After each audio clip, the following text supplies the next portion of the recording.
22 साल की दिशा रवि 13 फरवरी को बेंगलुरु से उसको गिरफ्तार किया। आरोप क्या था? आरोप था एक टूल किट को साझा करने का, जिसके जरिए ऐसा माना जा रहा था, उन पे आरोप था कि वो देश विरोधी गतिविधियां या खालिस्तानियों का समर्थन कर रही हैं। दिशा रवि को लेकर गोदी मीडिया ने अपने प्राइम टाइम में इतना बवाल काटा कि मानो टूल किट ना हो कोई बड़ा भारी परमाणु बम।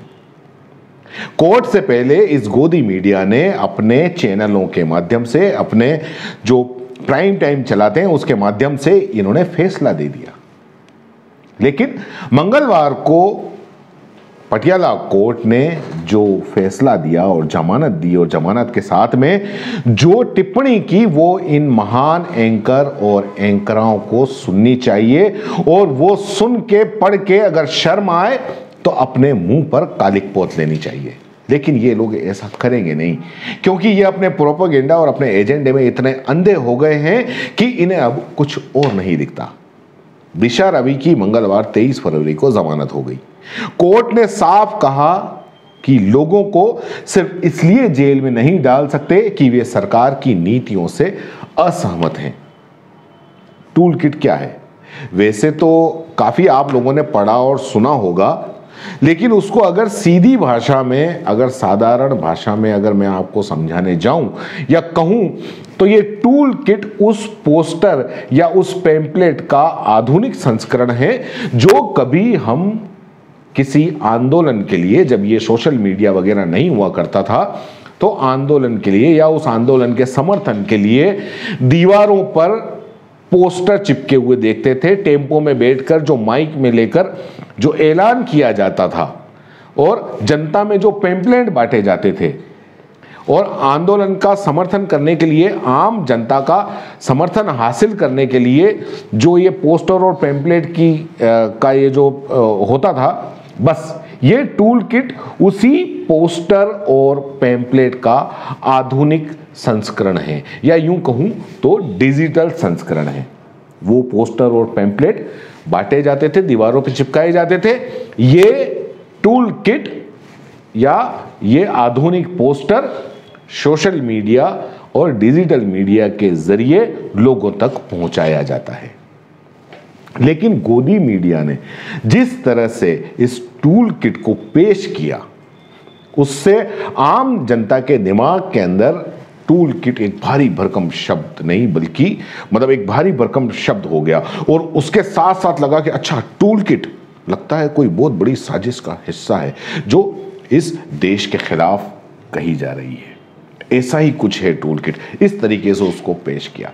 खैर, सत्ता की गोद में बैठे इस गोदी मीडिया को तो उसी वक्त उस 22 साल की लड़की ने आम बिल्कुल पूरे देश के सामने एक तमाचा मार दिया था जब उसने ये कहा था कि इस टूल किट में किसानों के आंदोलन का समर्थन किया गया है, न कि कोई देश विरोधी बात कही है। और अगर किसानों का समर्थन करना देशद्रोह है तो फिर मुझे जेल में ही रहने दो। ये एक तरीके से तमाचा था। बहरहाल दिशा रवि की मंगलवार को जमानत हो गई। दिल्ली की पटियाला हाउस कोर्ट के अतिरिक्त सत्र न्यायाधीश धर्मेंद्र राणा ने 1-1 लाख रुपए के 2 बॉन्ड भरने की शर्त पर जमानत याचिका मंजूर कर ली। इसके साथ ही उन्होंने टिप्पणी की कि किसी भी लोकतांत्रिक देश में नागरिक सरकार के सचेत प्रहरी होते हैं, यह आपको समझना होगा। इसलिए सिर्फ इसलिए उनको जेल में नहीं डाला जा सकता कि वे सरकार की नीतियों से सहमत नहीं है। टूल किट में कुछ भी आपत्तिजनक नहीं है। अब इस गोदी मीडिया को ये टिप्पणी पढ़नी चाहिए और देखना चाहिए कि वो किस तरीके के आरोप लगा रहे थे और कोर्ट ने क्या कहा। कोर्ट ने यह भी कहा कि इससे पहले दिल्ली पुलिस ने 1 दिन की पुलिस हिरासत पूरी होने पर दिशा के chief metropolitan magistrate Pankaj Sharma की अदालत में पेश किया गया। उसने दिशा की 4 दिन की और रिमांड मांगी, लेकिन अदालत ने मांग खारिज कर दी। कोर्ट ने सोमवार को दिशा को 1 दिन की पुलिस हिरासत में भेजा था। इसके बाद पुलिस ने दिशा रवि और उसके 2 अन्य साथी वकील निकिता जैकब और शांतनु मलिक को आमने सामने बिठाकर पूछताछ की थी। दिल्ली पुलिस ने दिशा को 13 फरवरी को बेंगलुरु से गिरफ्तार किया था। पुलिस की दलील है कि दिशा, जैकब और मुलुक ने ही टूल किट बनाई थी। ये टूल किट ग्रेटा थनबर्ग ने भी ट्वीट की थी। वहीं इसी मामले में शांतनु मुलुक और ने मंगलवार को दिल्ली की अदालत में अग्रिम जमानत याचिका दायर की थी। इस पर बुधवार को यानी कि आज सुनवाई होगी। क्या होगा वो हम आपको बताते हैं। कोर्ट के फैसले में 8 अहम टिप्पणियां मुखर लोकतांत्रिक की निशानी। सरकारी नीतियों से निष्पक्षता रखने के लिए असहमति, अलग राय, मतभेद, नापसंदगी आदि वैधानिक रूप से मान्य साधन हैं, ये समझना होगा। जागरूक और मुखर आबादी निर्विवाद रूप से दमकते लोकतंत्र की निशानी है। हमारी सभ्यता में भिन्न विचार, हमारी सभ्यता 5000 साल पुरानी है। हम अलग अलग विचारों के प्रति कभी प्रतिकूल रुख वाले नहीं रहे। ऋग्वेद की भी उन्होंने यहाँ पर बोला कि ऋग्वेद में भी कामना की गई है कि आनो भद्रा कतवो यंतु विश्वता, अर्थात हमारे लिए सभी से कल्याणकारी विचार आए। संविधान के अनुच्छेद 19 में असहमति का हक अंतर्निहित है। मेरी राय में बोलने और अभिव्यक्ति करने की आज़ादी के तहत यह भी शामिल है कि ऐसा करने वाले दुनिया का ध्यान अपनी अभिव्यक्ति की ओर आकर्षित कर सकेंगे। कोर्ट ने और क्या कहा ये भी आप सुन लीजिए कि टूल किट में आपत्तिजनक कुछ भी नहीं है। व्हाट्सएप ग्रुप बनाना या अहानिकारक टूल किट का संपादन करना अपराध नहीं है।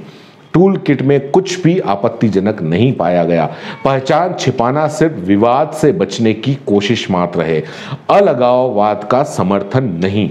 रिकॉर्ड में कुछ भी ऐसा नहीं है जिससे लगे कि दिशा ने अलगाववादी विचार का समर्थन किया। पुलिस इतना ही बता पाई कि आरोपी ने टूल किट ग्रेटा थनबर्ग को भेजी, इसके अलावा कुछ भी नहीं। सारे सबूत सतही और हल्के हैं। ऐसा कोई प्रमाण नहीं जिससे साबित हो कि दिशा और उसके सहयोगियों के उकसावे में भारत के किसी भी दूतावास में हिंसक गतिविधि हुई हो। सतही और हल्के सबूत किसी 22 वर्षीय युवती को जेल में रखने के लिए पर्याप्त नहीं है। जांच आज़ादी में बाधक नहीं है, ये इसमें कोर्ट ने कहा। और ये पूरी रिपोर्ट इन गोदी मीडिया को सुननी चाहिए। अगर आप YouTube पर देख रहे हैं तो CBC न्यूज़ वायर का चैनल सब्सक्राइब करिए, पास में दिख रहे बेल आइकन को भी दबाइए ताकि जब भी हम आपके लिए कोई खबर, कोई जानकारी लेकर आए तो सबसे पहले आपके पास नोटिफिकेशन पहुंचे। अगर आप Facebook पर देख रहे हैं तो CBC वायर का पेज लाइक करिए। अगर आप Instagram पर देख रहे हैं तो आप हमें फॉलो कर सकते हैं।